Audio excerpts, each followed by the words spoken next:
Welcome to the explainer. Okay, let's dive right into the reality of GLP-1 medications like semaglutide and tirzepatide.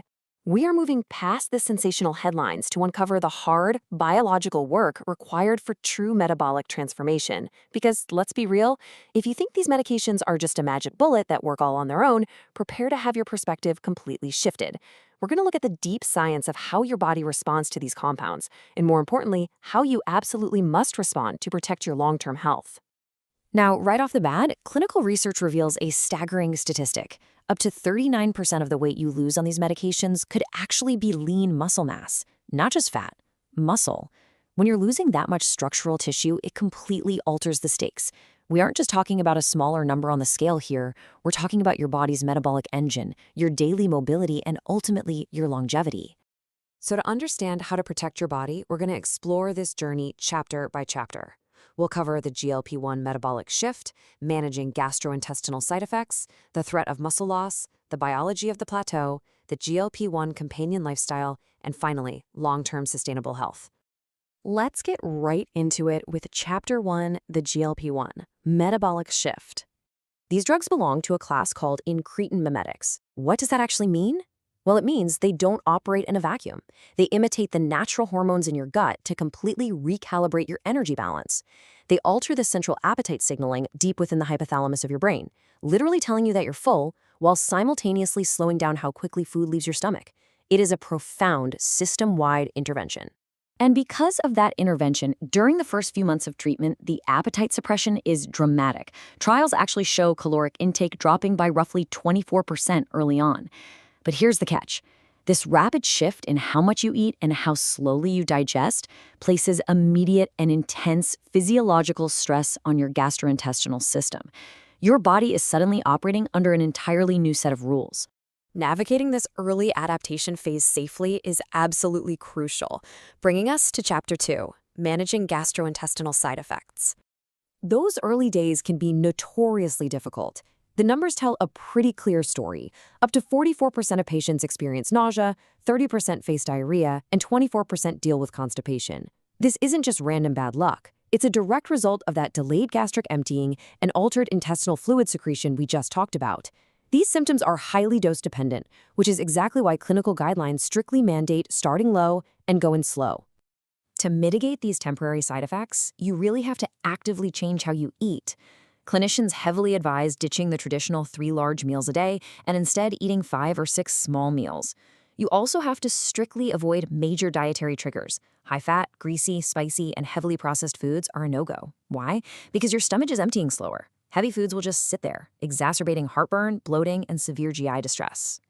As your body adapts, those GI symptoms usually subside, and the weight drops rapidly. But a hidden, silent danger emerges, leading us to Chapter 3, the threat of muscle loss. Remember that 39% statistic from the beginning? Because GLP-1s dramatically suppress your appetite, they don't selectively protect your muscle tissue. If you aren't careful, you enter a state of sarcopenia, which is a severe decline in lean mass. Losing your muscle actively slows your resting metabolic rate, meaning you literally burn fewer calories at rest. Down the road, this increases your risk for weakness, debilitating falls, and joint injuries. It's an absolute threat to healthy aging. Preventing this dangerous loss requires structured intervention. You can't just rely on cardio here. You must implement structured resistance training 2 to 3 times per week using progressive overload. By constantly challenging your muscles with increased weight or resistance, you're providing your central nervous system with the necessary stimulus to preserve muscle hypertrophy, even while you're operating in a steep caloric deficit. Now, over time, despite your best efforts, the scale invariably stops moving. This brings us to the most misunderstood phase of the entire treatment in Chapter 4, the biology of the plateau. I want to be crystal clear about this. A plateau is not a medication failure. It's actually a deeply ingrained survival mechanism called adaptive thermogenesis. As you lose mass, your body defends against what it perceives as starvation. Your thyroid hormone levels, specifically T3 and T4, actually drop. This slows your basal metabolism down by 200 to 400 calories a day. Your body is literally trying to balance the energy equation to stop you from losing any more weight. And simultaneously, your endocrine system initiates a hormonal counterattack. The fullness hormone, leptin, plummets because you have less fat tissue. Meanwhile, your hunger hormone, ghrelin, surges. Add in the fact that prolonged caloric restriction elevates your stress hormone, cortisol, which directly disrupts your sleep architecture and recovery, and you have a perfect storm.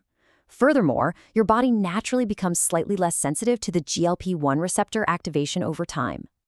So when you hit that wall, you have to ask yourself a crucial question. Why did you stop losing weight?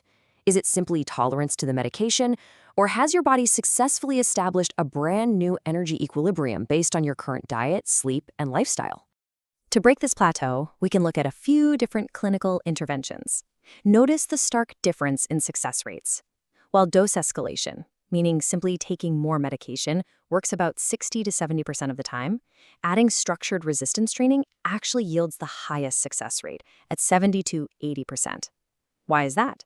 Because building muscle actively repairs and rebuilds your metabolic engine, increasing the calories you burn around the clock. All of this data points us right to our next highly actionable section.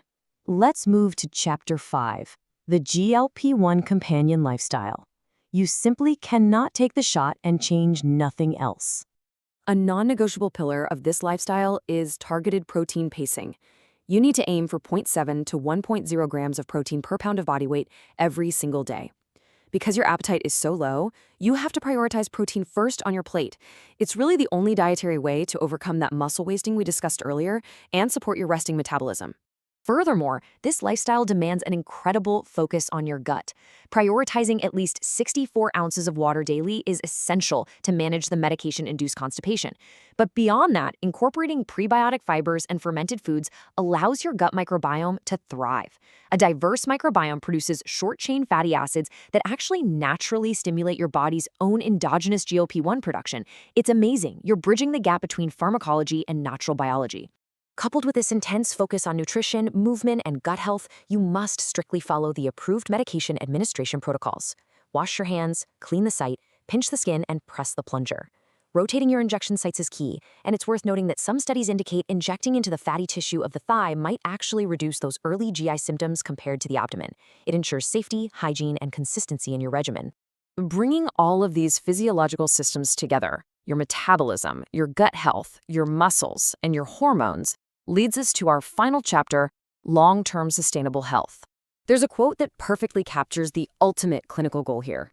The less time patients need to spend on a GLP-1 drug, the less time they will experience side effects.